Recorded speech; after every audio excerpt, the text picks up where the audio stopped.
esté con nosotros, que lo tengamos presente. Acordémonos siempre de Dios en todas las reuniones, en todas las oraciones, no solamente como un acto mecánico, sino como parte de nuestra vida, porque la conciencia de ser hijos de Dios, que sea algo constante, que no sea en eventos, en cultos, en reuniones con personas o hermanos o creyentes o en misa, sino que sea la conciencia de Dios permanente. La conciencia de Dios permanente es un regalo, es un don al que podemos acceder por medio del Espíritu Santo. Y si alguien está luchando con un pecado, con un vicio, con una actitud, no hay mejor remedio que nos regala el Espíritu Santo o gracia como la de tener una conciencia permanente de Dios.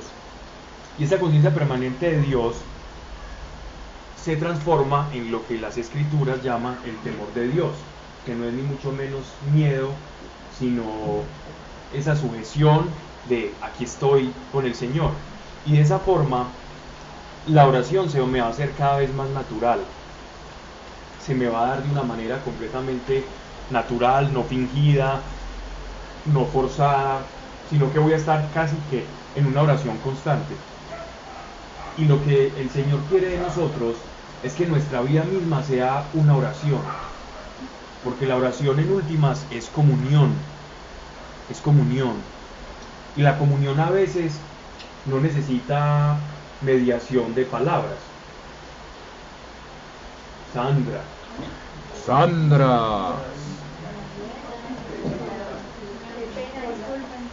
Disculpa. Llegaste justo a tiempo.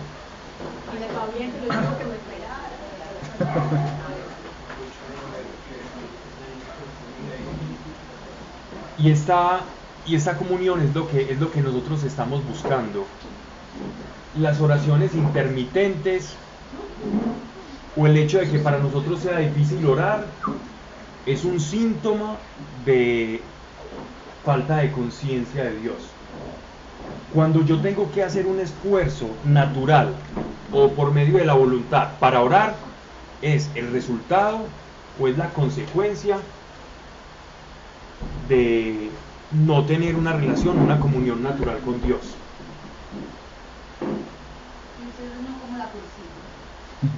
Meditando en Él todo el tiempo. No tenés que estar contándole todas las cosas de tu vida a Dios, porque para algunos orar es eso, y no estoy diciendo que sea malo, sino crear la conciencia de Dios, o decirle al Espíritu Santo, dame la conciencia de Dios permanente, y todo el tiempo te vas a sentir acompañado. Entonces, primero, quien tenga problemas con la soledad en su corazón, o el temor a la soledad que es tan frecuente, con la conciencia de Dios permanente, eso se va a ir eclipsando. Y en la medida en que vayas teniendo esa conciencia, tu oración va a ser una comunión genuina, natural. Y en esa construcción, en medio de esa relación, es cuando nosotros vamos a poder experimentar la voz de Dios, la guía de Dios en nuestra vida, saber cómo Dios nos está dirigiendo, cómo nos está guiando, cómo nos dice o nos previene de situaciones, cómo nos alienta a otro tipo de circunstancias. Entonces, más que el hábito de la oración, es primero tener el hábito de la conciencia de Dios. Entonces, cuando empezamos ¿por qué empezamos con esta oración o la invitación que hacemos al Señor aquí a este lugar? Para que seamos conscientes de que yo no soy una persona que sabe de un tema y lo está transmitiendo, eso son pamplinas, eso no es de esa manera. Es que sepamos que Dios aquí, como estamos todos reunidos y somos más de 3, y Él ha dicho que donde 2 o más, aquí está Él. Y si tenemos esa conciencia, es como si nuestras almas se elevaran también como a ese estado de comunión con Él. Y toda oración que nazca de ese estado de comunión y de esa conciencia va a ser una oración eficaz. Primero conciencia, después oración. No necesita mediar palabra. La oración puede ser silente, puede ser un momento silencioso en el que yo sé que Él está conmigo y yo estoy con Él. Y ahí está la verdadera comunión. Hombre, como que al decir que el balcón no era el... Ah, yo creo que eso fue una señal. Mantener la conciencia. La intimidad nace de la conciencia de Dios. Digamos que tú tienes un novio o un esposo. Tú puedes pasar mucho tiempo sin hablar con él, pero hay un gusto de esa compañía. Hay una conciencia de que está. Incluso pueden no estar en la misma habitación, pero si él está ahí, tú te sientes tranquilo. Pero si se ausenta, a pesar de que no lo estás viendo, cuando está presente ahí en el mismo hogar, hay como una especie de tranquilidad en tu corazón. Si está lejos, hay algo diferente, porque se rompe ese lazo de comunión. Entonces uno puede tener a alguien cerca y sin hablar, y hay comunión. De esa conciencia nace la intimidad, y de esa intimidad nace la confianza, y de la confianza la fe, y de la fe la eficacia, y de la eficacia un cristianismo feliz. Y nos podemos seguir yendo, pues. Y si seguimos, pues termino predicando y no hablo de Ezequiel. Terminamos hablando de la oración. Oh. No digas eso en un grupo secular. Ah, sí. Tengo que también aclarar eso. Oh. Es que la anuncié la que iba a hacer a la hora de esa intimidad. No, está bien, pero intimidad con Dios. Bueno, vamos entonces a invitar a nuestro Señor y hacernos conscientes de Él. Yo creo que a las chicas que están en el balcón...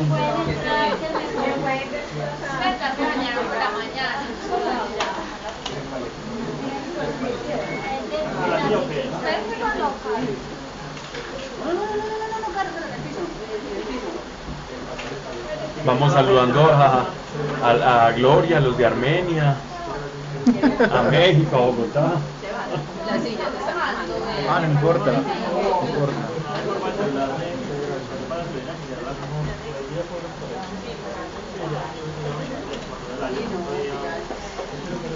¿Qué sentencia?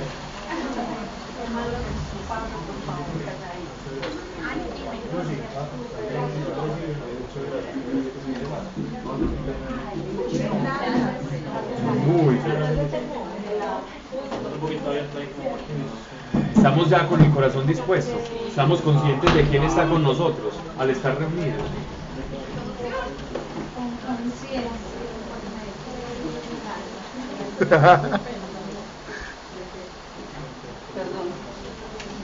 Perdonada.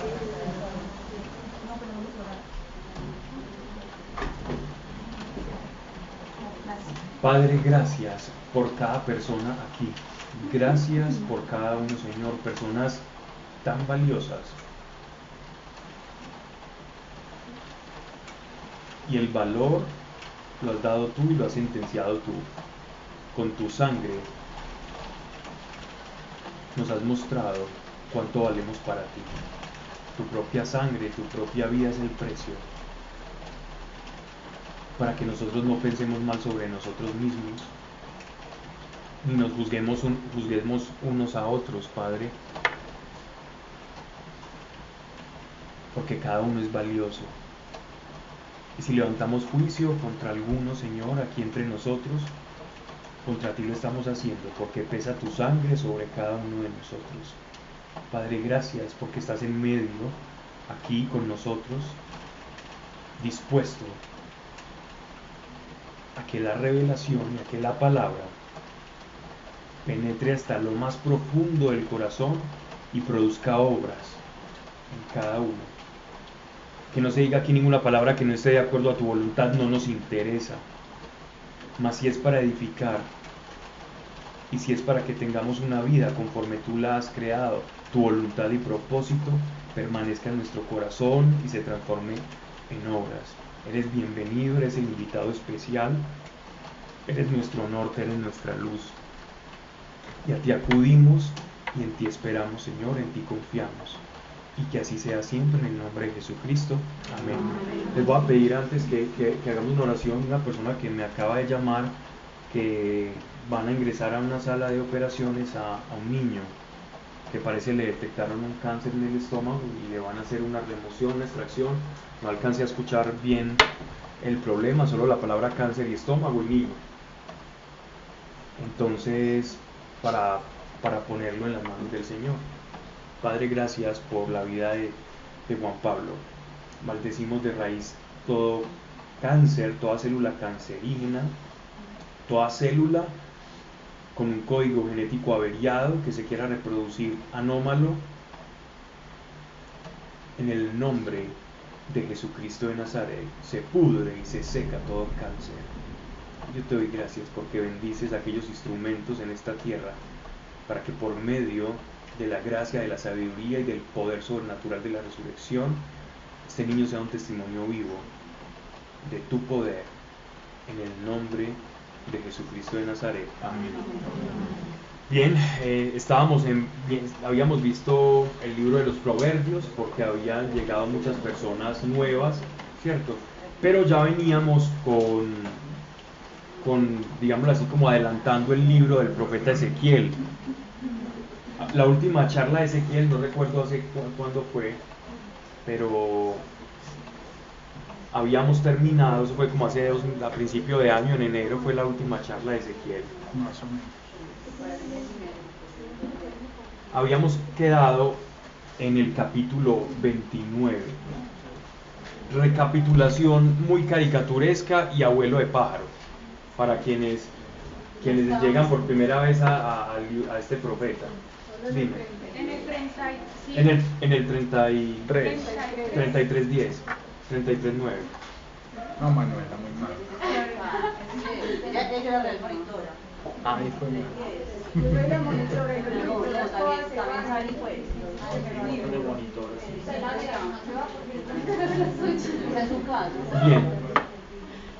Entonces, la recapitulación, voy a hacer como un abuelo de pájaro, una caricatura de lo que sucede. El profeta Ezequiel es un profeta preexílico y exílico. ¿Qué quiere decir eso? Que le tocó presenciar cuando Nabucodonosor, rey de Babilonia, con sus tropas, incursiona en la tierra de Judá, sur de Israel. Ahora, actualmente, la parte que es frontera con Palestina, toda la parte sur de Israel. Israel había sido dividido en dos después del rey Salomón. Israel, lo que se conocía como Israel, que era la parte norte, y Judá, la parte sur del país. La parte norte fue invadida por los asirios y solo quedó la parte Judá, la parte sur, que es Judá, la parte norte Israel, la parte sur Judá. Del nombre Judá es que se desprende el gentilicio, la forma en que nosotros nos referimos a los judíos, los Yehudí, los hijos de Judá, o los que provienen de la tribu de Judá. De ahí viene la expresión judíos, que son de Judá. Así que el judío no necesariamente es israelita. El judío es porque proviene de la tribu de Judá, de esa nación. Porque los de las otras tribus, recuerden que eran 12 tribus, las otras 9 tribus, porque a Judá se le anexaron algunos de la tribu de Leví y Benjamín, ¿cierto? Los benjaminitas, los de Judá y los levitas se unieron ahí en la casa del sur. Por eso el apóstol Pablo sabía específicamente a qué tribu pertenecía, y él asimismo se atribuye pertenecer a la dinastía de Benjamín, y él se hacía llamar un hijo de Benjamín. El apóstol Pablo era de una de estas tribus. Las otras tribus, después de que fueron colonizados por los asirios, se dispersaron por todo el mundo, y a eso se le llamó la diáspora. Diáspora significa o traduce la dispersión. Y estas tribus se fueron esparciendo a través de las diferentes naciones que tenían comercio marítimo en el Mediterráneo, y fueron pasando a Europa, a la parte sur. Entonces empezaron a llegar a Italia, a España, algunos al norte de África, otros incluso, según algunos hallazgos no menores y serios arqueológicos, también a Sudamérica. Ahorita esos no eran entonces judíos. Eran israelitas, eran de las otras tribus, Pero entonces, eran de las tribus de Rubén, de Neftalí, del resto de los hermanos que se dispersaron por todo el mundo. entonces los no es una religión, entonces ¿cómo es que Judío es el de... sí, lo que pasa es que ya después, como solo sobreviven esas casas, el término judío se utiliza en un sentido restricto para hablar de los hijos de Judá, en un sentido amplio para todo aquel que se vincula al pacto de Abraham, ¿cierto? Eso en sentido amplio. En sentido restricto, pues, se refiere a aquellos que son descendientes del linaje de Judá, O sea, ¿cierto? que antes eran de Judá, pero ahora Correcto. Ahora es todo aquel que se adhiere al pacto, ¿cierto? Porque se es judío por pacto, no por sangre, no por linaje. Yo puedo, miren que en el pueblo de Israel se presentaban diferentes situaciones. Por ejemplo, Ismael. Ismael nació de Agar. Si bien Agar era egipcia, su padre putativo, su padre adoptivo era Abraham. Por lo tanto, él podía ser judío, pero no estaba dentro de la historia de la salvación que Ismael fuera judío. El caso también de otro personaje muy famoso, Esaú. Esaú, por ejemplo, también era judío de sangre, es decir, era israelita de sangre, era descendiente directo de Abraham. Estaba dentro del linaje, pero después pero él no se incorporó al pacto. Él no se incorporó al pacto, no fue un hijo del pacto, sino que todo lo contrario, terminó formando o siendo la cabeza dinástica de un pueblo que después terminó estando en contra de Israel, de un pueblo circunvecino en Transjordania. Entonces, que ya hablamos anteriormente de él. Entonces, no necesariamente el judío lo es de sangre, ¿no? Y Pablo, por ejemplo, es de la tribu de Benjamín. De Benjamín, él tenía su linaje, porque ellos eran muy juiciosos en recalcar su linaje, porque eso los vindicaba frente al Sanedrín. Jesús, de Judá. No. El Jesús. león de la tribu de Judá. Ah, sí. El león de la tribu de Judá. ¿Quién era el otro que era el otro? Jesús viene de Judá, Sí, pero es decir, José y María, por ambos lados. Por ambos árboles genealógicos, Jesús emparenta con el rey David. Es del linaje. Es un retoño de Isaí, que es el papá, el padre de David, por decir que pertenece a ese linaje, ¿no? Bien, y ahora podemos empezar. Entonces, en ese contexto, cuando ya queda Judá, todavía Judá resiste, y Judá resiste por una razón principal. En Judá, en Jerusalén está en Judá, está el templo, y el templo de Jerusalén le otorga al pueblo de Israel algo que le da coerción, y es la identidad nacional. Al ellos tener un templo en el que ofrecer sacrificios, eso amalgamaba al pueblo, los unía, los hacía más fuertes y les generaba un vínculo nacional. El solo hecho de saber que Dios moraba con ellos en el tabernáculo, en el Santo Santorum. Y esa coerción, esa unidad que les daba el templo, hizo que sobreviviera por encima Judá que Israel. Pero con todos los vicios que fueron denunciados por profetas anteriores a Ezequiel, todos esos vicios en los que cayó la casa de Israel, causaron que Dios retirase su mano del Santo Santorum y esa nación quedara a merced del imperio reinante, del imperio más agresivo en ese tiempo, que era Babilonia, el más fuerte. Los asirios ya habían sido derrotados por los babilonios. Los egipcios tenían unas muy buenas defensas, pero nunca se expandían, sino que se defendían muy bien y era muy difícil entrarles. Y a veces hacían pactos con Israel y con Judá y se ayudaban, pero era una cooperación más de palabra y con algunos ejércitos pero no como para lograr detener la avanzada de Nabucodonosor, que encabezaba el ejército babilónico. Entonces, ¿qué ocurre? El profeta Ezequiel es llevado en la primera incursión que hace Nabucodonosor a Israel, a Judá, perdón, y él llega con un grupo de personas en las afueras de Babilonia, a las afueras de la ciudad principal. Cuando él está ahí, Dios le hace el llamamiento, que es lo que ocurre en el primer capítulo, y comienza a hablarle. Le comienza a hablar Dios a él y a mostrarle la situación de su pueblo y por qué él ha retirado su mano. Y él comienza pues a profetizarle a todo ese grupo de cautivos que están ahora en Babilonia.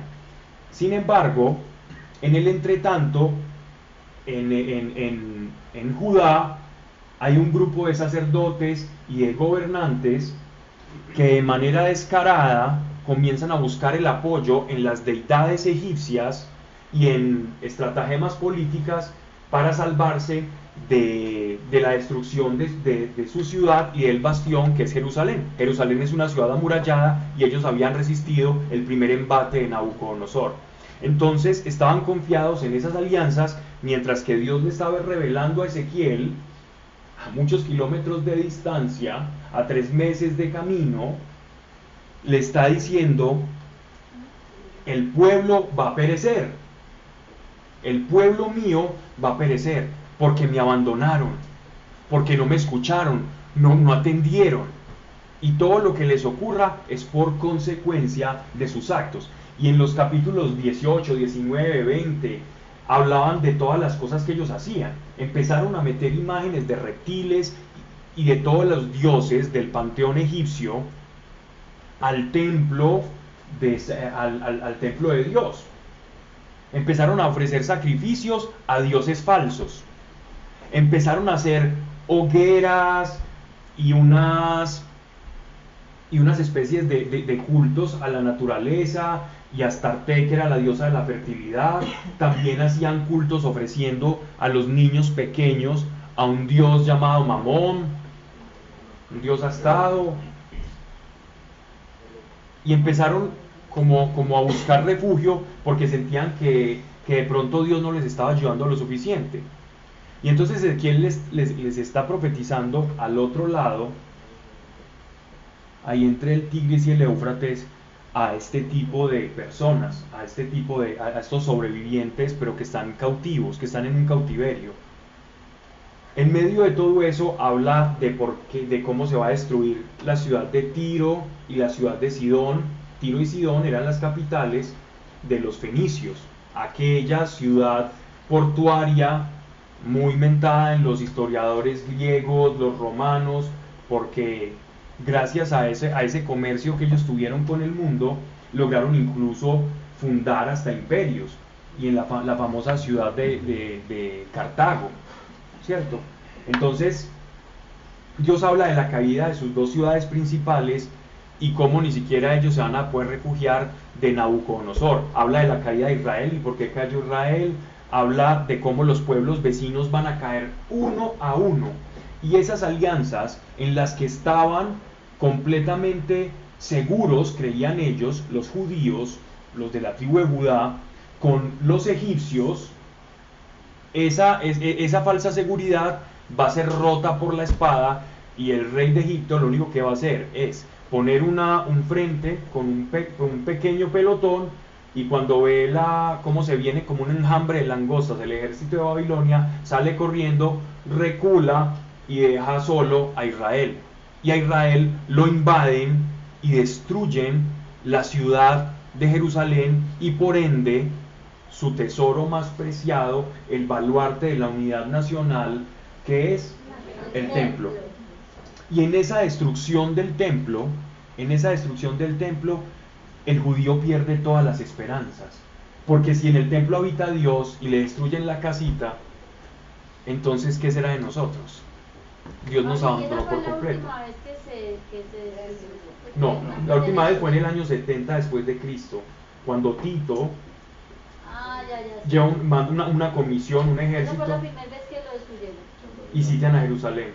La primera vez que... Sí.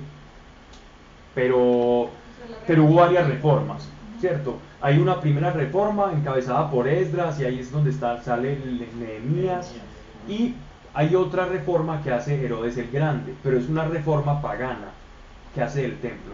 No es una reforma inspirada por Dios, es una reforma para congraciarse con un pueblo que no lo reconocía como una persona digna para ostentar el cargo de rey, porque no pertenecía a dinastía judía, de sangre no era judío, ni siquiera era judío. Era de unos que llaman los asmoneos, que fueron una mezcla entre árabes y griegos que ayudaron a combatir con los macabeos, judíos macabeos que se alzaron para levantarse contra los seleucidas y digámoslo así, como los griegos, los helenos. Helena significa griega. Bien. Sí, en lo que quedó después del año 70. ¿Y la gente por qué mete ahí como los preditos? Porque normalmente en el atrio, antes de presentar los holocaustos y los sacrificios, ellos oraban. Ellos primero ofrecían el sacrificio. El sacrificio eran los sacrificios cruentos, que eran los animales, cuando eran chamuscados literalmente en la parrilla, en el altar de bronce. Cuando subía el humo, eso representaba las oraciones que habían subido a Dios como olor grato. Y habían trompetas que sonaban como nuestras oraciones o nuestro sacrificio fue aceptado delante de Dios. En ese momento, todo el pueblo, porque no todos podían ingresar, empezaba a levantar una oración que se llamaba la oración del perdón, el jubileo o la oración del perdón. Entonces ellos, en recordatorio a esto, llevan sus peticiones, y no solo las del mundo judío, sino también el mundo cristiano, y hasta alguno que otro inconverso por allá que a ver si de pronto se le cumple. Pero esa es la razón. Ahí como deseos. Exactamente. Mejor dicho, cambiar la fuente del Chavo del 8 con la monedita por el número de la mente. Pero no, lo digo tontamente, pero obviamente ahí pasa algo espiritual. Estuvo la presencia de Dios. Correcto. También. Pero ¿dónde habita ahora la presencia de Dios? Pero ¿cuál es el nuevo templo? ¿Cuál es el nuevo templo?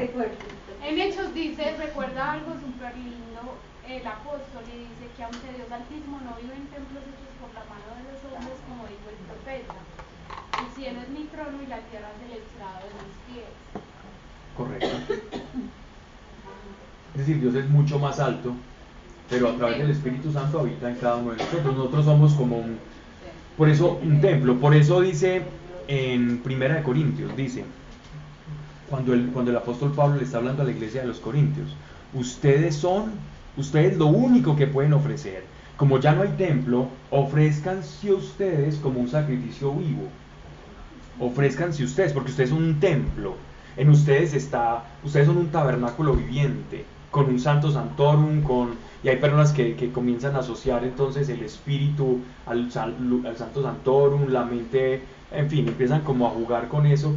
Y es interesante, pero nosotros, y no es metafórico, es real, somos el templo del Espíritu Santo, y como templo lo tenemos que cuidar. Vale. Entonces, Ezequiel viene profetizando todo esto, y una última pregunta. Dime. Ezequiel estaba como secuestrado. Estaba O como dice el 3 meses. en el exilio. Se había volado para que no le hicieran nada. No, a él lo llevaron como un grupo de personas. Como secuestrado. Sí, pero ¿qué hacían los babilonios? Los babilonios tomaban, por ejemplo, cuando tomaron a Daniel. En el libro de Daniel, Daniel tiene la misma situación. A Daniel se lo llevan pequeñito junto a otras dos personas que eran cortesanos, eran hombres de la corte, y eran muy valiosos para Nabucodonosor, porque los reyes, cuando llegaban y formaban colonia en un lugar, tomaban a los hijos de los reyes, bien sean príncipes, princesas, etcétera, etcétera, para que a través de ellos se produjera una especie de revolución cultural o una adaptación cultural. A eso se le llama inculturación. El hecho de yo inyectar mi cultura a través de personas a otro, ¿no? A través de un personaje importante, de una dinastía, una cabeza reconocida a otro. Entonces les enseñaban su idioma, les cambiaban el nombre. Por eso recuerden que que a Daniel no le llamaban Daniel, Daniel es un nombre hebreo. Entonces les ponían Abednego, por ejemplo, Sadrach, que son nombres babilónicos, y les enseñaban su propio idioma para que empezaran a inculturar, perdón, como Como puertorriqueños.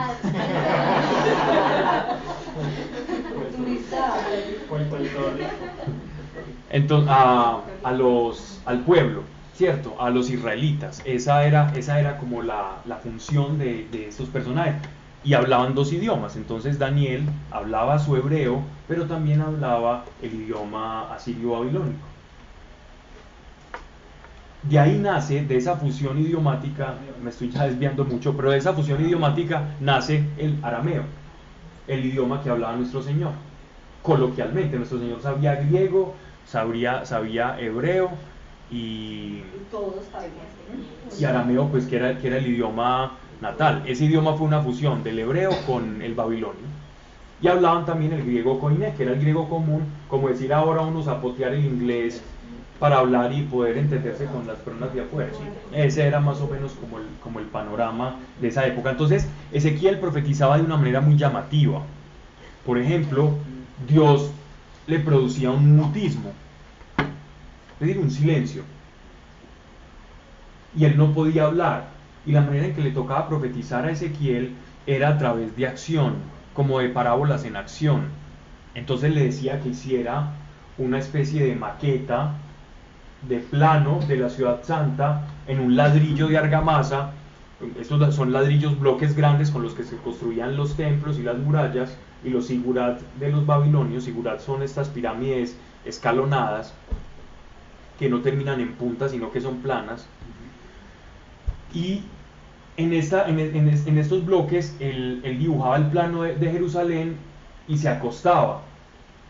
Y entonces todos los que estaban a su alrededor les parecía tan curioso cómo actuaba el profeta, que eso ejercía como una especie de llamado de atención.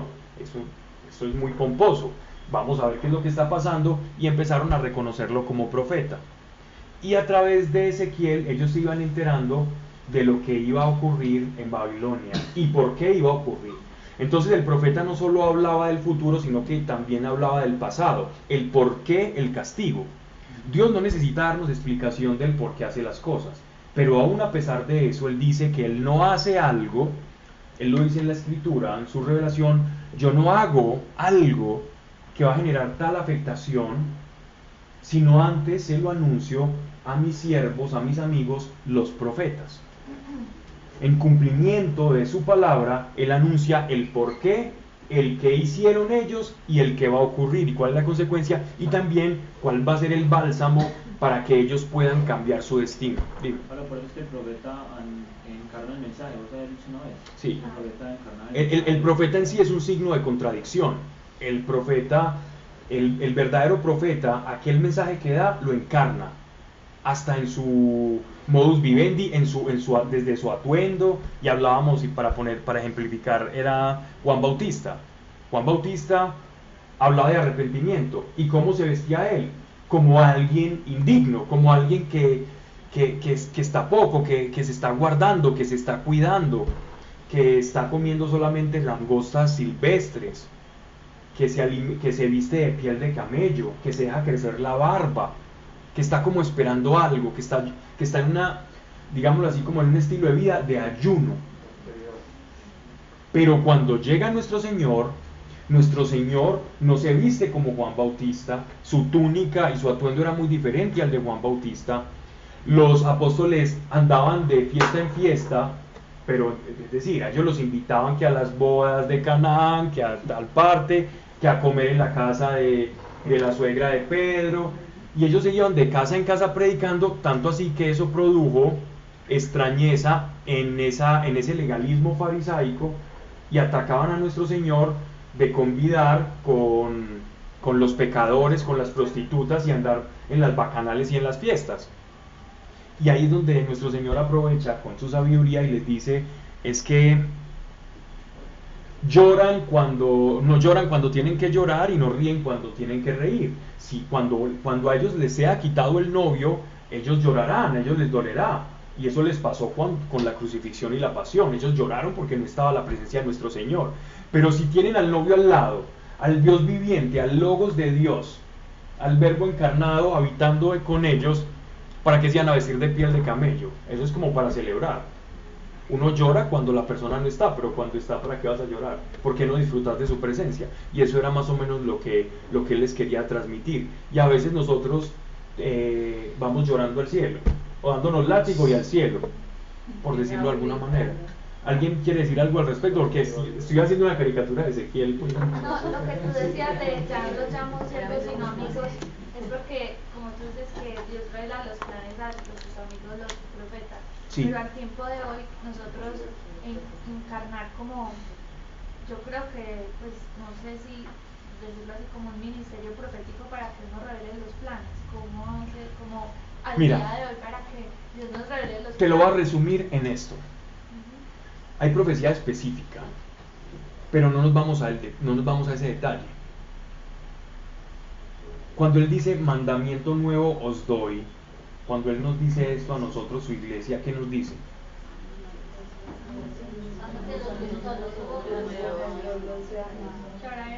¿Quién quiere encarnar ese mensaje?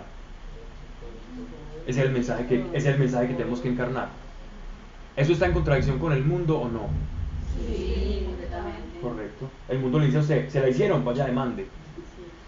Tal cosa, no, vaya responda. Eso es contradicción. Pero a veces una persona que está en una situación injusta le puede decir, demande para que le ayuden, sí. Para que no miremos aquí a los abogados. Entonces, ¿qué tenemos? Nosotros ya tenemos un mensaje que encarnar. ¿Para qué buscar encarnar otro mensaje? Otro signo de contradicción, cuando el mensaje ya está. ¿Sí me hago entender? Ya irnos al ministerio profético ya eso es otra cosa más de orden específico, ¿cierto? Pero igual también lo tendrá que encarnar. Y las personas como que, o sea, todos estamos buscando como que Dios nos revele los planes, yo creo, para hacer la voluntad de Dios. Sí. Acercarnos a esa realidad. A la voluntad de Dios. Sí, o que nos revele sus planes. Nosotros ya tenemos una cantidad de planes de Dios revelado para nosotros. Pasa que no leemos, no creemos o no queremos leer o no queremos creer. Dios dice para nosotros que tiene planes de qué. ¿Y no de qué? De salud. Ya sabes cuál es la voluntad de Dios. Entonces, ¿por qué no buscamos lo que ya sabemos para que Él después nos revele lo específico? Porque si no nos vamos a lo general, a lo que Él nos ha revelado como iglesia, ¿por qué estoy buscando lo específico? En lo específico me voy a perder. Cuando Él dice, pero ¿por qué no vas a lo que ya dije sobre ti y me crees en esto? Para que cuando te revele específicamente, ya sepas a quién le vas a creer. Y no significa que en este mundo no haya aflicción, porque aquí vamos a tener aflicción. En este mundo vamos a tener aflicción. Porque el mundo está bajo sentencia de muerte, pero Él venció la muerte. Pero en el momento, mientras estemos nosotros peregrinando acá, nos va a tocar saltar. Al apóstol Pablo lo iban a atracar allá cruzando por Asia Menor, le dio un problema oftálmico muy bravo, parece que fue una infección ocular que era muy, muy famosa allá. Ahora que más que se hizo hombre para vivir con nosotros. Exacto. Pero que nunca se nos olvide que el Espíritu Santo nos va a sacar avantes de todas esas situaciones para que la promesa se efectúe. Mire, el Espíritu Santo, me estoy desviando mucho, pero el Espíritu Santo, y esto lo hemos hablado con antelación, una de las misiones principales del Espíritu Santo en nosotros y en este mundo, en esta tierra, es glorificar a Jesucristo, glorificar al Hijo. Toda acción del Espíritu Santo en esta tierra y sobre esta tierra va encaminada a glorificar a Jesucristo, a glorificar al Hijo. Porque el Hijo ya glorificó al Padre, entregando su vida. Ahora el Espíritu glorifica al Hijo con su nombre, enalteciendo su nombre. Cada acción del Espíritu Santo sobre nosotros es un acto por el cual se glorifica el nombre de Jesucristo y se enaltece el nombre de Jesucristo. Ese es el papel del Espíritu Santo en la iglesia sobre todo. Diremos que Él es aquel que da consuelo, sí, pero ese consuelo es bajo los méritos o para glorificar ¿qué? El nombre de Jesucristo en nosotros, porque nosotros llevamos el nombre de Cristo, clavados con Él juntamente. Entonces cada acción del Espíritu Santo está encaminada a glorificar a Cristo. ¿Cómo reconocer la no o la sí acción del Espíritu Santo en la vida de una persona, en una situación o en nosotros? Si se glorifica a Jesucristo en esa acción, podemos reconocer la acción del Espíritu Santo. Si no se glorifica el nombre de Jesucristo en algo que entendemos es una acción del Espíritu Santo, cuidado. ¿Puedes dar un ejemplo? Ejemplo. Un ejemplo. Por ejemplo. Aclamado por él. Atribuirle al Espíritu cosas que suceden por mi propio capricho, o por, no digo por azar, porque el azar para alguien que conoce el futuro no existe. El caos, la sola existencia de Dios hace que el caos no exista. Aunque cuando uno se pone a leer del caos en la física, eso es muy bueno, pero es muy interesante porque termina siendo una cosa casi que raya en la filosofía. Pero con la idea de Dios el caos desaparece. Cuando yo creo, o por capricho, que el Espíritu Santo actúa para favorecerme en una u otra situación caprichosamente, y en esa situación no se glorifique nuestro Señor, voy a poner un ejemplo que tengo muy cercano, de una persona que habló mal de otra en un grupo, en una reunión, y después esa persona de la que habló se dio cuenta y entonces le reclamó, y ella dijo, esta persona, ya sabemos que es mujer,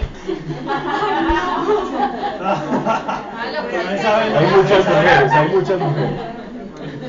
De la mano tienes que casi. Cualquier parecido con la realidad es pura coincidencia. Sí. También tengo el mismo ejemplo con hombre. Dijo que estaba en una reunión en medio de oración y que era hija de Dios y que no pasaba absolutamente nada y que el Espíritu Santo lo había permitido, por decirlo de alguna manera. Esa acción que yo le estoy atribuyendo al Espíritu no está glorificando a Jesucristo, ni ninguna de sus máximas. Y esto se puede extrapolar a cualquier situación, ¿cierto? Entonces todo para reconocer también con casos espirituales donde se falsea la acción del Espíritu, en lugares donde no son creyentes, pero hablan del Espíritu Santo, o la oración fuerte al Espíritu Santo. Hay lugares con acento portugués que hablan mucho del Espíritu Santo, ¿cierto? Y esos lugares hablan del Espíritu Santo, pero no glorifican al Hijo. No glorifican al Hijo. Por eso dice el apóstol Pablo que nadie con el Espíritu Santo puede decir ¿qué? Jesús no es Dios. Y que no ha venido en carne. Me refiero a ese tipo de sectas que hablan del Espíritu Santo, pero que en su doctrina hay una negación de la divinidad o de la persona de Jesucristo. Entonces yo puedo hablar del Espíritu Santo, puedo decir que el Espíritu Santo obra milagros a través mío, puedo tener 1000 canales de televisión y 10.000 iglesias en todas las ciudades y en todos los rincones. No lo sé, pero el demonio puede hacer cosas. El problema es que cuando el demonio hace cosas, esas cosas quedan mal hechas y generalmente cambian de síntoma. Entonces pierdes un dolor de cabeza, una migraña, pero después terminas con una cistitis tremenda y así va cambiando y va mutando. Ese es el problema de esos lugares. Donde no se glorifica a Cristo es muy fácil reconocer que no está obrando el Espíritu Santo, sino espíritus engañosos, espíritus engañadores, y hay que tener mucho cuidado con ellos. Entonces, volviendo a Ezequiel profetizaba de muchas y diversas maneras muy curiosas y atípicas, que precisamente eran para llamar la atención sobre sus posibles escuchas. Dentro de estos escuchas habían castas de personas intelectuales de Judá, personas de la casa real y también como personas importantes y comerciantes. Y de este núcleo de personas es que se va a nutrir todo lo que se conoce ahora como el Antiguo Testamento, porque es allí mismo en Babilonia donde se gesta por primera vez los biblos o los libros, la Biblia como la conocemos actualmente. Se genera aquí. Ellos tenían algunos rollos escondidos o se la memorizaban. Ellos se la memorizaban. Y entonces después del cautiverio quedaron tan asustados que comenzaron a hacer un compendio de toda la sabiduría y de todos los libros. Y en ese trabajo es que nace la Biblia tal cual, o el Tanaj que nosotros conocemos actualmente. Vale. Volvamos entonces a Ezequiel capítulo 33, verso primero. Sí. Para contextualizarlo.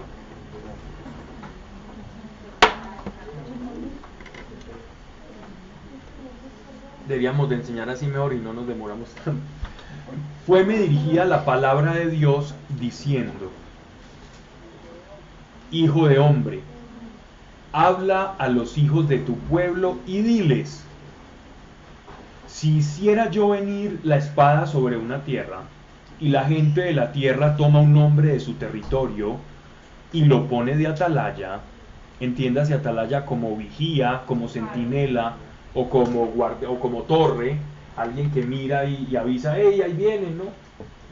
Y corran.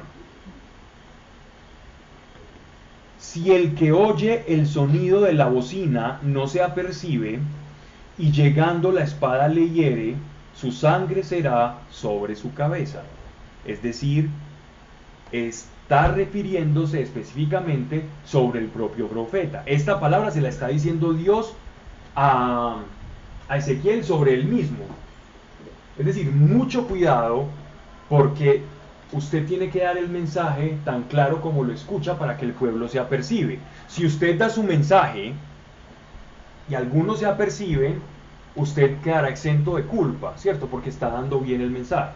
Que fue por poco le pasa al profeta Jonás, que estaba muy duro para ir a Nínive, que era la capital de Asiria, a darle un mensaje de que iba a ser destruida, y ahí fue donde lo traga la ballena.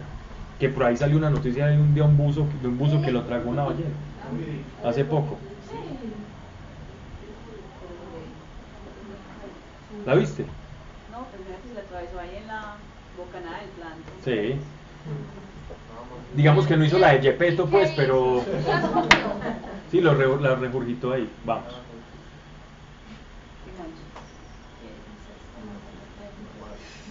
Y este, viendo venir la espada sobre la tierra, toca la bocina para el pueblo la alarma. Si el que oye el sonido de la bocina no se apercibe, y llegando la espada le hiere, su sangre será sobre su cabeza. Oyó el sonido de la trompeta y no se apercibió, su sangre será sobre él. ¿Qué está diciendo? Si el profeta no habla, la sangre va a ser sobre él. Pero si el profeta habla y los otros escuchan, ellos se salvarán, se apercibirán y no vendrá la ruina sobre ellos. Si se hubiese apercibido, habría salvado su vida. Mas, si el atalaya, por el contrario, viendo llegar la espada, no toca la trompeta para que la gente se aperciba, y llegando la espada hiere a alguno de ellos, éste quedará preso en su propia culpa. Pero yo derramaré su sangre al atalaya, es decir, al profeta. Pues tú, hijo de hombre, te he constituido por vigía, guardián, atalaya de la casa de Israel. Cuando oigas de mi boca la palabra, apercíbelos de parte mía. Por eso se dice que una de las misiones del profeta, según el Nuevo Testamento, es la exhortación. Exhortación no es nada más y nada menos que sacar o llamar a la gente del lugar en el que se encuentra para que se mueva, para que se desplace. Eso significa exhortar. Exhortar no es regañar, es decir: hey, mira, aquí van a pasar cosas malas, muévete del lugar. Si nos vamos a la etimología de la palabra. Si yo digo al impío, vas a morir, si tú no hablas al impío para percibirle de su mal camino, el impío morirá por su culpa, pero de su sangre te pediré yo cuentas a ti. Pero si tú apercibiste al impío de su camino para que se apartase de él, y él no se apartó, él morirá por su culpa, pero tú habrás salvado tu alma. Es una responsabilidad con dos raseros: la responsabilidad del profeta y de su misión, y la responsabilidad de aquellos que escuchan al profeta para percibirse, es decir, para cambiar el rumbo de sus vidas impías. Impías es inmoral, impiadosa, sucia. Ok, entonces miren la sentencia, porque aquí comienza a matizarse un poco el hecho de cómo Dios juzga a su pueblo, ¿no? Y es que los judíos estaban acostumbrados a que Dios, como que Dios tenía un cuaderno, ¿no? Tenía un cuaderno con una lista, y él chuleaba tres actos buenos por uno malo. Pasa. 2 buenos, 2 malos. No pasa. Ellos pensaban en función, o la manera en que entendían ellos la justicia de Dios era conforme a su pasado, a una cadena de acciones que frente a Dios los iban a justificar. Y el profeta Ezequiel, la revelación que recibe el profeta Ezequiel es para cambiar esa conciencia nacional de un listado de ley de cumplí, no cumplí, no cumplí. Y les está mostrando que Dios está evaluando constantemente el presente.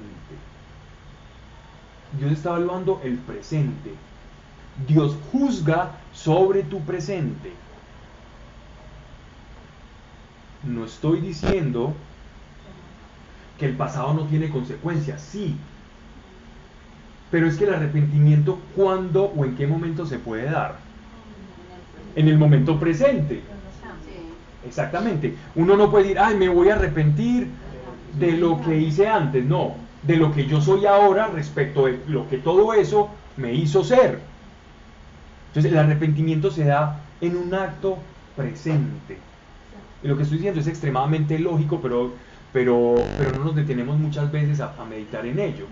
Entonces uno empieza a arrepentirse de un montón de cosas. No, yo me arrepiento ahora, sí, de cosas que vienen a mí y que yo cargo en un lastre, unas bolsas de arena que no dejan subir al globo.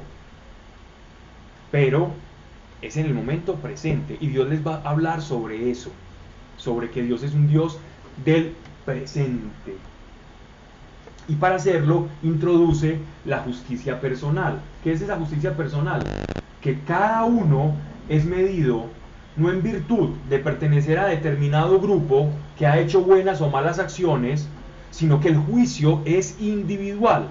Porque algunos decían, bueno, mi papá fue muy bueno en mis ancestros, y en sus ancestros se escudaban. Yo todo lo tengo chuleado malo, pero mis ancestros lo tienen chuleado bueno, y ahí voy empatando y voy ganando, y bueno, tengo un plus, y vamos. Y me fui, y pasé. Y como esas notas de los computadores en las universidades del 2001, 2002, que si vos sacabas 3,9 te la arrastrabas. ¿A alguien le tocó ser arrastrado de esa manera?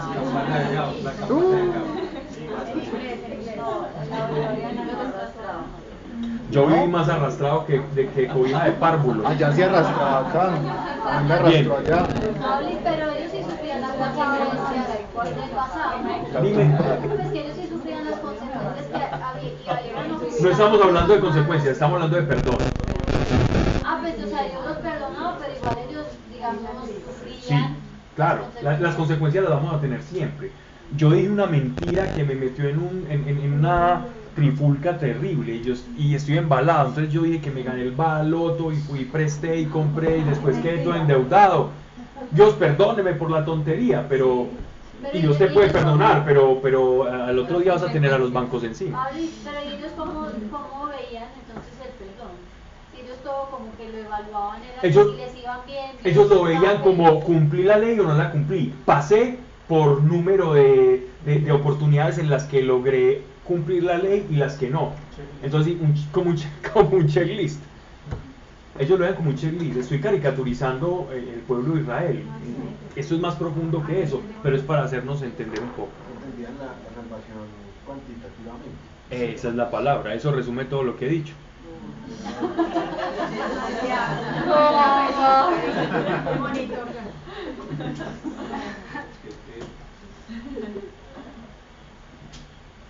10 palabras, una palabra, está bien. Pablo, pero si ellos se Espíritu de arrepentían resumen. y hacían caso, digamos, a Ezequiel, que ellos se arrepentían, igual iba a pasar lo que ya les estaba pasando, ¿no? Eso es Pues, lo ¿qué que ganaban ellos con arrepentirse? Porque ¿a quién les está hablando? ¿Ah? ¿A quiénes les está hablando? Lo dije al principio. Ezequiel, ¿a quiénes les está A hablando? los babilonios. A los que están deportados en el cautiverio. O sea, ellos se van a salvar ya, ¿cierto? Pero creían que Israel se iba a salvar. Que, Ah, ya. que Jerusalén. Ok. Di, oh hijo de hombre. Estas expresiones, no sé si en sus traducciones la trae, esta que dice oh como exclamación. Dice tú en la tuya.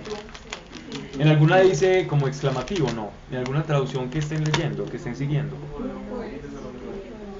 Esa exclamación es muy característica en el griego común, en el griego koiné, que lastimosamente en el castellano, en el latín, se perdió los exclamativos, que son muy bonitos. Y la Biblia y el Nuevo Testamento está lleno de exclamaciones. Di, oh hijo de hombre, a la casa de Israel, vosotros decís, llevamos sobre nosotros nuestros pecados y nuestras rebeliones, y por eso nos vamos consumiendo. Miren el cuantitativo, el checklist, el número de pecados. ¿Cómo vamos a vivir? Porque el número de pecados pesa sobre nosotros y ahora usted nos viene a decir una profecía que nuestra vida puede cambiar, pero es que ya mire el peso de todos los pecados que nos está secundando, que nos está asfixiando, que está sobre nuestras cabezas. Diles, por mi vida, dice el Señor, que yo no me gozo en la muerte del impío. Es decir, Dios no es un crápula. Dios no se regocija en el dolor del que está pagando una consecuencia. Dios no es un dedo que está diciendo, vio, lo tocó, lo dañó y lo paga. Y no se regocija en ello. Porque de esa manera veían a Dios. El temor de Dios, de ser en esencia comunión con Él, pasó a ser en el mundo judío antiguo el temor a incumplir una ley por la muerte. Y aquí Dios está revelando. Recuerden que la revelación es progresiva. La revelación de Dios es progresiva a lo largo de toda la historia de la salvación. Y aquí Él está revelando cómo mira el pecado, cómo mira el impío. Y si no se regocija en Él es porque quiere que cambie. Si yo no me regocijo en algo, es porque eso que estoy viendo no me agrada. Es otra forma de decirlo. Sino en que se retraiga, en eso sí se regocija, en que se retraiga de su camino y viva. Camino, teshuvah, volver, retornar a casa. Es decir, nosotros vamos por un camino, nosotros estamos en la casa de Dios y nos vamos como aquel hijo pródigo a una casa donde la vamos a pasar muy mal. ¿En qué se regocija el padre de la casa, el señor de la casa? En que volvamos. Por eso dice que se retraiga, que vuelva de su camino. En otra traducción no dirá en que vuelva, sino que se arrepienta. Porque la traducción de Teshuvah es arrepentirse, volver. Volveos de vuestros malos caminos. Como si la vida fuera un peregrinaje por el que nosotros nos perdemos y vamos encontrando abismos. Tal como aquel libro muy bello que se llama El progreso del peregrino. el cuento de Juan Bunyan, muy bonito, muy recomendado. ¿Por qué os empeñáis en morir, casa de Israel? ¿Por qué os empeñáis en morir? Como si fueran ovejas que tienen un montón de señalética en todo el camino que dice: por aquí, desvíese, aquí es el primer piso, cuidado, no gire a la izquierda porque hay un abismo, gire a la derecha que hay salvación, y ellos se empeñan en ir al abismo. Hijo de hombre, di también a los hijos de tu pueblo: la justicia del justo no le salvará el día en que pecare, y la impiedad del impío no le será estorbo el día en que se convierta de su iniquidad. Por lo tanto, Dios es un Dios que juzga el momento presente. ¿Por qué? Algunos dirán, los que se creen muy buenos dirán,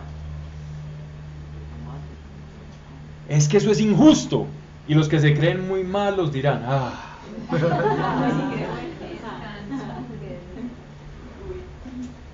Esto es muy delicado, este tema es muy delicado, porque son los primeros bocetos. Esta es como la protogracia, la primera manifestación de la gracia de Dios, la primera muestra de en qué consiste la gracia a la que nosotros fuimos llamados. La gracia, no la condenación. ¿Por qué el momento presente tiene más valor? Lo hemos dicho acá. Porque solo en el momento presente yo voy a poder otorgar el único mecanismo humano para mi salvación, que es única y exclusivamente el arrepentimiento. Yo no puedo decir, Pablo de 2019 le habla a Pablo de 2005, arrepiéntase. Al Pablo de 1989, cuando le robé a un compañerito un librito de cuentos de terror diciéndole que lo buscara, y lo ayudé a buscar cuando estaba en mi maleta. No. Y a la semana me perdió. Es que, no, gracias a Dios se me perdió, eso tuve para escarnizar. A un hombre de apellido Chamorro, que traduce pelado trasquilado. Bueno, sí, eso significa chamorro. Si tienen alguien de apellido Chamorro, significa pelado trasquilado. Bien, yo no puedo decirme al yo del pasado me arrepiento, yo me arrepiento en el momento presente. Entonces no es que Dios sea injusto, es que esa es la lógica de nuestro espacio-tiempo. Es eso. Pero Dios no les iba a hablar así, les iba a hablar en el lenguaje coloquial en el que ellos iban a entender. El arrepentimiento es ahora. Que una persona que fue una calavera toda su vida, que fue tremendo, y se arroja de esperemos que un edificio bien alto, y es un edificio de 50 pisos, se tira de las Torres Petronas o el Empire State o de un lugar bien alto, de un lugar bien alto, y se arrepiente por allá en el piso 13. Solo Dios sabe si se arrepintió de verdad en ese momento. No nos compete a nosotros juzgar. ¿Dios es injusto o no? A mí me muestra más su misericordia. Que eso nos dé a nosotros, o haga que sea el pecado lícito, y que nosotros digamos, bueno, no, tranquilo, pues comamos y vamos y después nos arrepentiremos, cambiando un poco el adagio de los filósofos. Y si tu muerte es inminente y no te arrepentiste en ese momento, ¿qué? Y vivís mal aparte de eso. La gracia es un arma de doble filo. Nadie puede abusar de la gracia. De la gracia no se puede abusar. O estás en la gracia o no estás. Y quien ha recibido la gracia es como cuando nuestro Señor dice: al que mucho se le perdona, ese mucho ama. Porque ese mucho va a reconocer de qué fango le sacaron. Y en ese agradecimiento se dan los primeros pinitos en la santidad. La santidad es un producto de la gratitud, no un producto de la fuerza de voluntad. Bien. La justicia del justo no le salvará el día en que pecare, y la impiedad del impío no le será estorbo en el día en que se convierta de su iniquidad.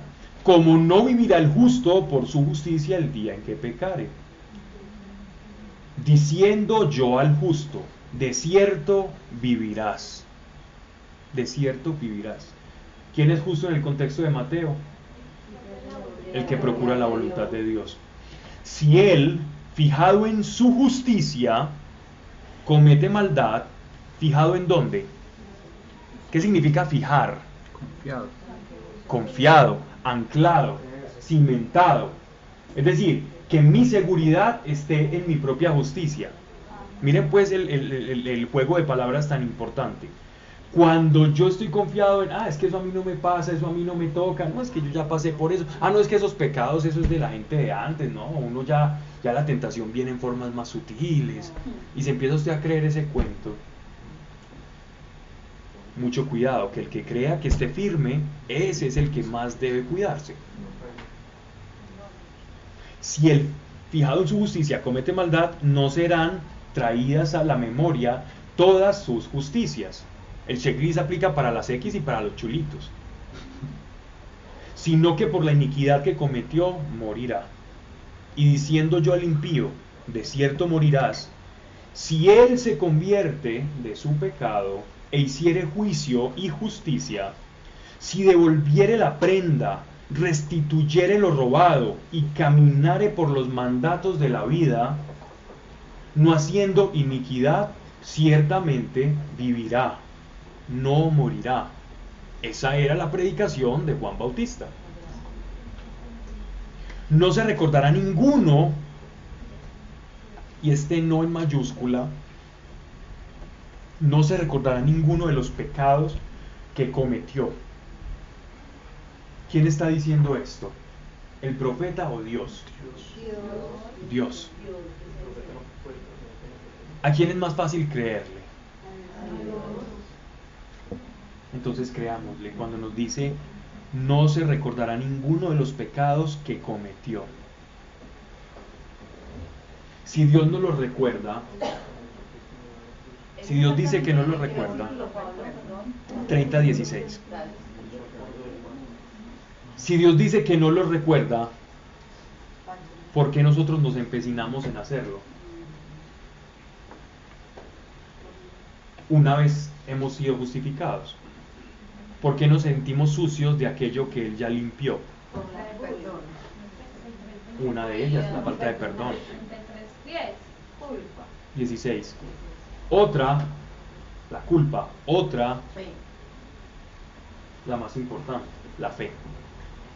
Porque me creo a mí, no a Dios. Correcto. O también porque le creo a otra voz que me habla. La gente que confía mucho en sus propios actos, en sus propias fuerzas, y cuando Dios se encarga, digamos, como de decirle no, abandone eso, les cuesta mucho. Así es. Más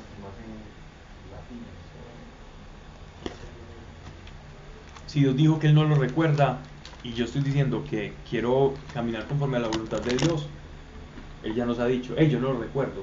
Entonces, si yo necesito no recordarlo, voy a ser como Dios. Él dice, sean como Dios, sean como vuestro Padre. Pues hagamos lo mismo, no recordemos aquello que Él ya olvidó. Y seamos más como Dios dice, y no como nosotros creemos. Y dirán los hijos de tu pueblo, no es recta la vida del Señor. Es decir, les conviene lo que les está diciendo, y ellos dirán, no es recto, claro, porque nosotros tenemos las tablas que nos aprueban, las tablas que nos desaprueban, y hacemos un cálculo, una regla de 3, y decidimos, ¿le cumplimos a Dios o no le cumplimos? Cuantitativamente hablando. Y entonces aquellos que pensaban en ese legalismo, dicen, no, es que lo que les va a decir, el Dios les está anunciando al profeta, cómo le van a reclamar. Es decir, la teología de ellos versus la revelación de Dios. La revelación de Dios es, yo juzgo de acuerdo al arrepentimiento y al momento presente. Y a ustedes no le van a creer, porque su interpretación de la ley prima sobre mi revelación. Las suyas sí que no son rectas, o sea, sus vías, la teología de ellos, la forma en que juzgan y miran las situaciones. Si el justo se aparta de su justicia y hace iniquidad, morirá por esta, es decir, por la iniquidad. Y si el impío se aparta de su iniquidad y hace juicio y justicia, por eso vivirá. Y decís, no es recta la vía del Señor. Yo os juzgaré, oh casa de Israel, a cada uno conforme a sus caminos. Muy bien. Te vamos a mirar fijamente. O sea que confían en la ley por la misma ley que no juzgó.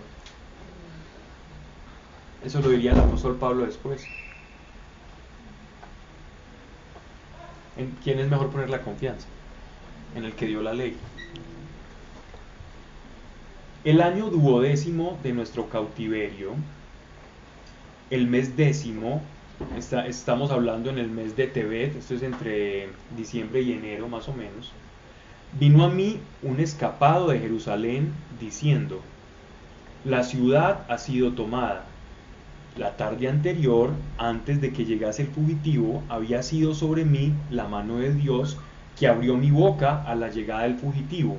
A la mañana abrióse mi boca y en lo sucesivo ya no estuve mudo. Este evento que nos están narrando es un hecho que tiene que ver o está en coyuntura con el profeta Jeremías. Cuando está ocurriendo esto en simultáneo, en otro plano, en otro capítulo, está Jeremías huyendo con un grupo de personas a buscar refugio a Egipto. Eso se da como coyunturalmente en el tiempo. Lo que nos da a entender este versículo es que cuando en este año 12º, esto es el año 586 antes de Cristo, llega una persona que Dios protege como sobreviviente de la toma, de la destrucción de Jerusalén. A ver, cuando Nabucodonosor entra a Jerusalén con sus tropas, destruye el templo, causa un incendio, él no arrasa con todas las personas, sino con personas militares, a las de influencia las lleva para convertirlas y comenzar un proceso de inculturación, y deja a labriegos, pastores y personas que trabajaban los campos en las periferias para comenzar un imperio vasallo. Porque ¿de qué sirve destruir un montón de personas y gastarse lo que se gasta militarmente en un ejército, todo lo que el desgaste en muertes, en oro, en víveres, etcétera, etcétera, si no va a conseguir algo de esa victoria, más allá de un nombre y ponerlo en una piedra, en una estela? Yo, Nabucodonosor, conquisté. Eso no era suficiente, un delirio de grandeza. Israel iba a ser para él como un imperio y un pueblo vasallo al que cobrarle impuestos altísimos y poder abusar. Lo que hicieron los romanos, lo que hicieron los griegos, lo que hicieron los egipcios, lo que hicieron los hititas, lo que hicieron los asirios, bueno, en fin, lo que han hecho todos los pueblos cuando someten a otros. Y para eso dejó encargado a una persona, ¿cierto? Godolías, que era una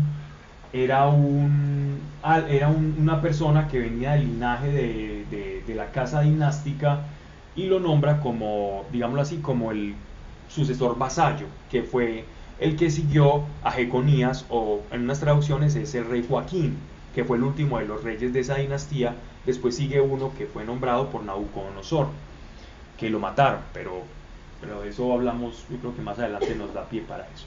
Entonces, en este mes llega un fugitivo, alguien que se logra escapar de esa masacre, y más o menos dura, según la narración, unos 6 meses en llegar desde Israel hasta Babilonia, pasando por Asiria, ya en reconstrucción, pues como imperio vasallo, por las rutas mercantiles, y llega a contar al pueblo qué ha pasado con Israel. No había WhatsApp, entonces había que esperar una noticia de un lugar a otro de 6 meses. Ya 6 meses atrás había ocurrido la destrucción. Y él llega, en el momento que él llega, Ezequiel está mudo, está en mutismo por causa sobrenatural de Dios, para que todos estuvieran pendientes, como para generar una expectativa en el pueblo. ¿Cuándo será que habla? Entonces me imagino todos los ancianos y los que estaban allá mirando al profeta haciendo, porque ellos generalmente tenían su casa y labraban la tierra y comían las cosas que iban intercambiando cada uno en ese trueque, y todos pendientes a ver en qué momento iba a hablar, porque cuando hablaba era que iba a hablar palabra de Dios, y eso generaba ese mutismo, esa expectación, ¿no? Entonces dice: a 5 del mes vino a mí un escapado de Jerusalén diciendo: la ciudad ha sido tomada. La tarde anterior, antes que llegase el fugitivo, había sido sobre mí la mano de Dios, que abrió mi boca a la llegada del fugitivo, y a la mañana abrióse mi boca, y en lo sucesivo ya no estuve mudo.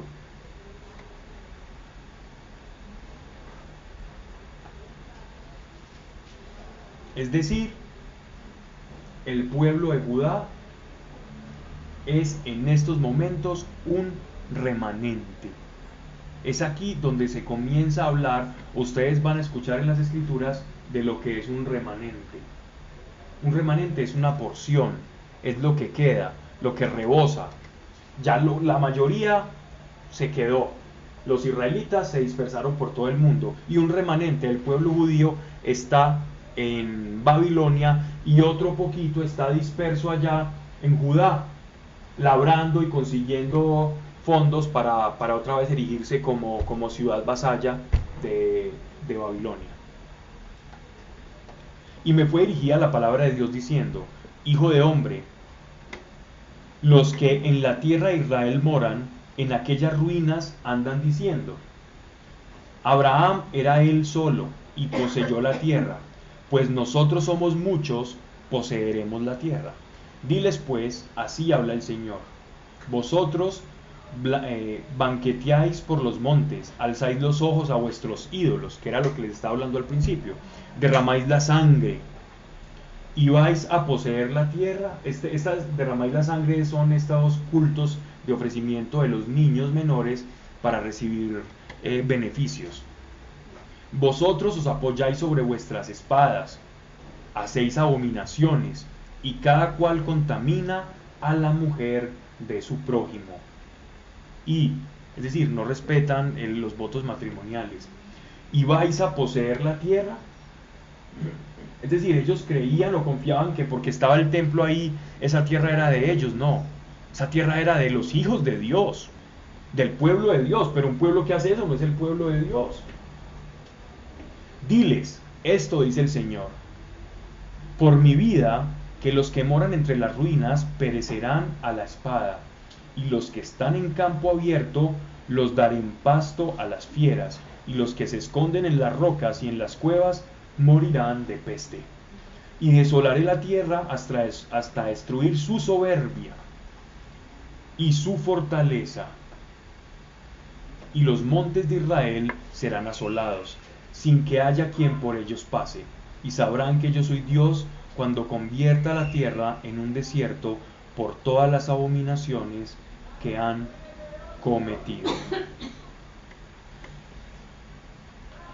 En este momento estaba como lugarteniente de Nabucodonosor, en ese tránsito de 6 meses, este judío de nombre Godolías, y este Godolías comenzó a organizar y era según nos narra, cuando leamos el libro de Jeremías, en Crónicas, vamos a ver que era una persona muy organizada, y era tanto el orden que incluso los pueblos vecinos comenzaron a pensar que Israel nuevamente se iba como a despertar, que Dios estaba con ellos. Entonces por eso él está profetizando: no crea que esto que están haciendo va a mitigar la consecuencia, ¿no?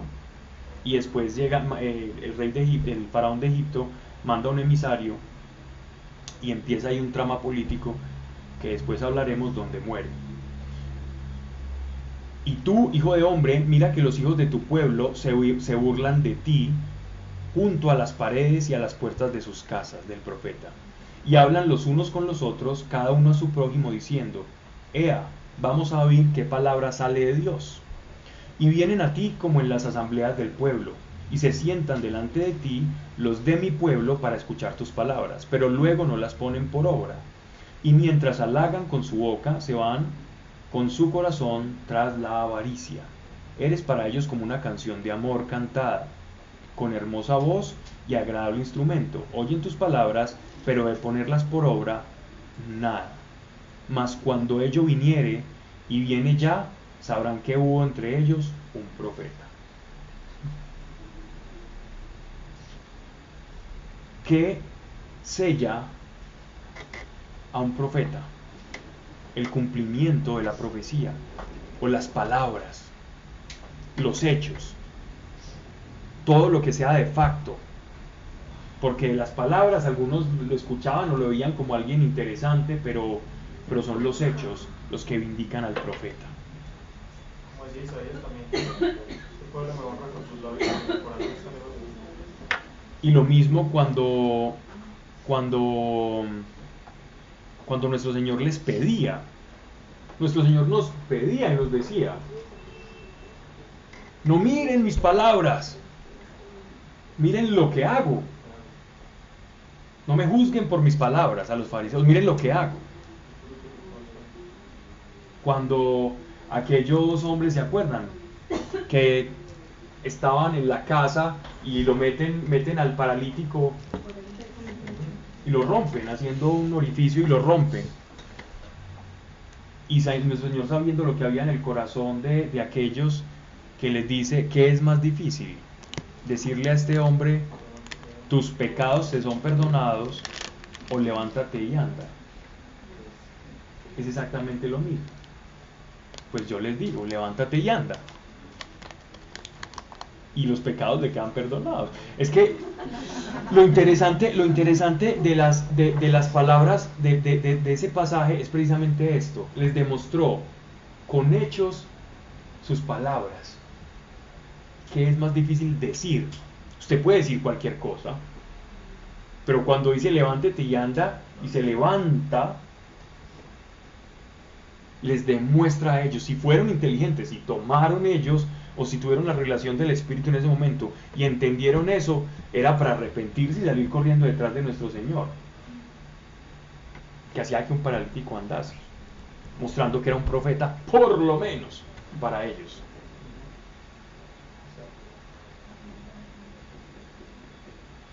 Capítulo 34. Estamos cansados, pero vamos. Fueme dirigida la palabra de Dios diciendo: hijo de hombre, profetiza contra los pastores de Israel. Profetiza diciéndoles: así habla el Señor, ay de los pastores de Israel que se apacientan a sí mismos. Los pastores no son para apacentar el rebaño,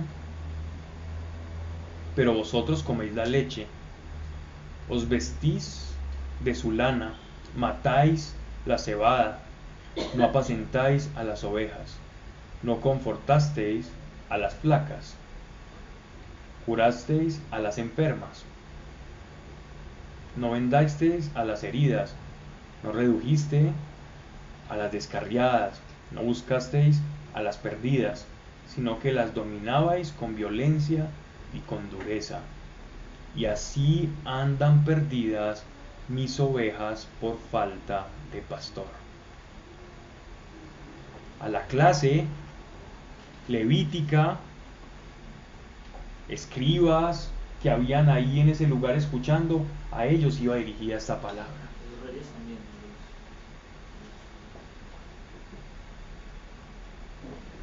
Y esta palabra se repite en el Evangelio y en Hechos de los Apóstoles. Y es que la metáfora, la analogía con el pastor es muy importante, porque las ovejitas, a donde usted las mande, a donde las manda el pastor, allá van. Así funciona el pastor. El pastor, más que proteger del lobo, está es guiando. Yo conozco el camino y hace pasar a las ovejas por el camino. Y ellos que conocían la ley, ni la aplicaban sobre sí mismos. Cuando dice que se engordaban ellos mismos o que se apacentaban ellos mismos, era que se llenaban de conocimiento. Era puro conocimiento, no transmitido. Y por eso estaban gordos, pero esa misma gordura era su pecado. Siendo presa de todas las fieras del campo, andan errantes por montes y collados, derramadas por toda la haz de la tierra, sin que haya quien las busque y las congregue. Oíd pues, pastores de Israel, la palabra de Dios. Por mi vida, dice Dios, que pues mi rebaño ha sido depredado y han sido presas mis ovejas de todas las fieras del campo por falta de pastor. Pues no iban mis pastores en pos de mi rebaño, sino que los abandonaron apacentándose a sí mismos, no a mi grey. Oíd por tanto, oh pastores, la palabra de Dios. Así habla el Señor. Heme aquí contra los pastores para requerir de su mano a mis ovejas.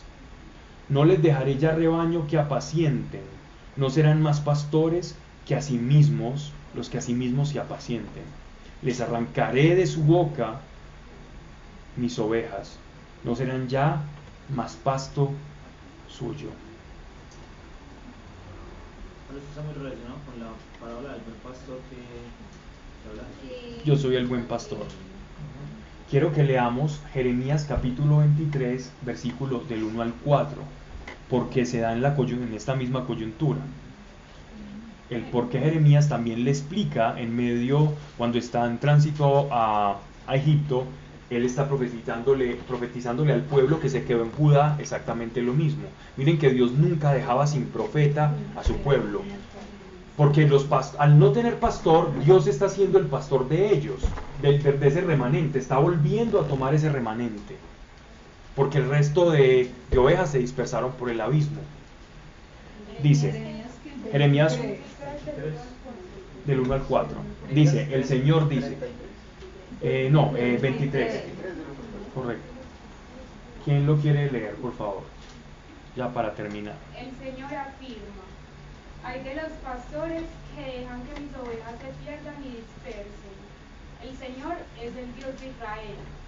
Dice a los pastores que gobiernan a su pueblo: ustedes han dispersado mis ovejas, las han hecho huir y no las han cuidado. Pues yo tendré buen cuidado de castigar sus malas acciones. Yo el Señor lo afirmo. Y yo mismo traeré el resto de mis ovejas de los países a donde las hice huir. Las reuniré y las haré volver a sus pastos, para que tengan muchas crías.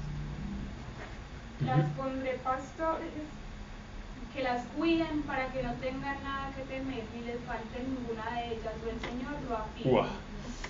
Qué profecía, qué cosa tan tremenda. El pastor no es Dios. Dios es la casa a la que van dirigidas las ovejas. Dios no es el pastor, pero Dios tomará de su propia mano y vendrá por las ovejas dispersas. Cuando el Señor dice yo soy el buen pastor, está mostrando su naturaleza de hijo de Dios, que viene comisionado de la casa del Padre para recoger a toda la casa dispersa de Israel. Todos nosotros somos ovejas dispersas de Israel, y llamarlas otra vez a la casa. Y esa es la promesa. El pastor no era Dios, eran sus representantes en ese tiempo. En ese tiempo eran sus representantes, eran los sacerdotes, el que acerca a Dios. Esa es la función del sacerdote, el que llama a casa, el que recoge y dice, mire, yo sé dónde es el camino, allá está la casa, vámonos por este camino, y guía hacia ese camino.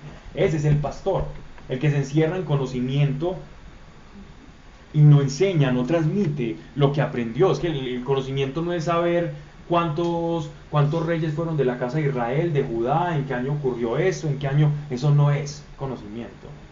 El conocimiento es toda la obra de Dios en ti, que pueda ser transmitida a otro. Eso es el pastorear, porque todos nosotros tenemos esa función. Somos sacerdotes. Jesús, el pastorear está dentro de la obra. Claro, está ahí ya implícita, es una necesidad, es algo que incluso lo necesitamos hacer, nos impera hacer eso.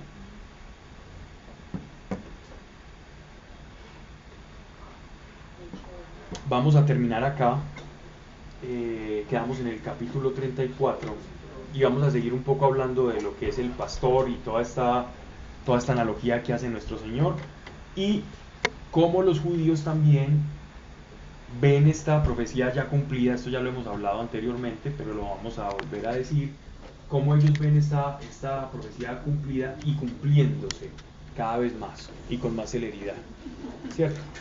Bien, vamos entonces a darle gracias a Dios. Padre, gracias por cada persona.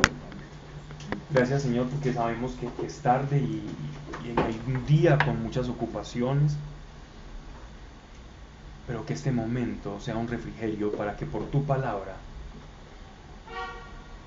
rema en nuestros corazones, hecha viva, una palabra que es un conocimiento, un vocablo, algo que se traduce en nuestra memoria, en nuestra mente, pase y se escriba con tinta espiritual en nuestros corazones, para que por medio de tu palabra viva y eficaz vivamos produciendo los frutos que por ella misma ha de producir, porque tu palabra nunca llega vacía, Señor. Y en tu promesa nos afirmamos y nos confirmamos en el nombre de nuestro Señor Jesucristo. Amén. Amén. Amén. Amén. Es falso, Pablo.